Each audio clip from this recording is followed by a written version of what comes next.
right here is a beautiful trade that I took off of a bounce. So you can see we have the New York low right here. Price comes down, bounces immediately off of this low. This is one of these scenarios where I expected price to have a really strong reaction off of this level. So I actually had a limit order right at this level, and then I had my stops already placed.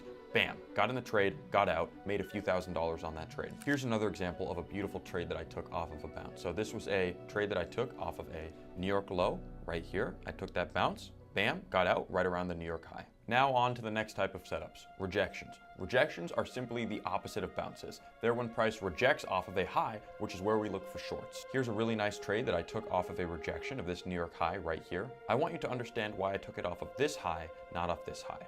This high had already been tested.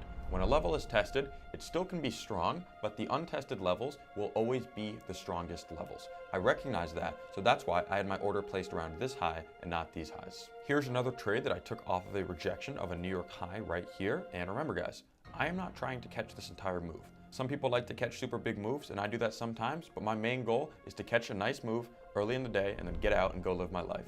The last type of setup that I look for is a break and retest setup. A break and retest simply means that price breaks below the New York Open, retests it. Retest just means retouch. Test is just a fancy word for touch, and then continues moving in the same direction that it broke out to, which in this case was to the downside. A tip that I'll give you for trading break and retests is you really want to make sure you're trading when we have volume. I don't usually trade any break and retest setups until about 9:30, 9:45, because this is when the volume comes in from the New York stock market. If you're trading a break and retest before this, it can work, but it's definitely harder to trade. Here's another example of a break and retest. We have our 8 a.m. candle. We wait until about 9:30, 9:45.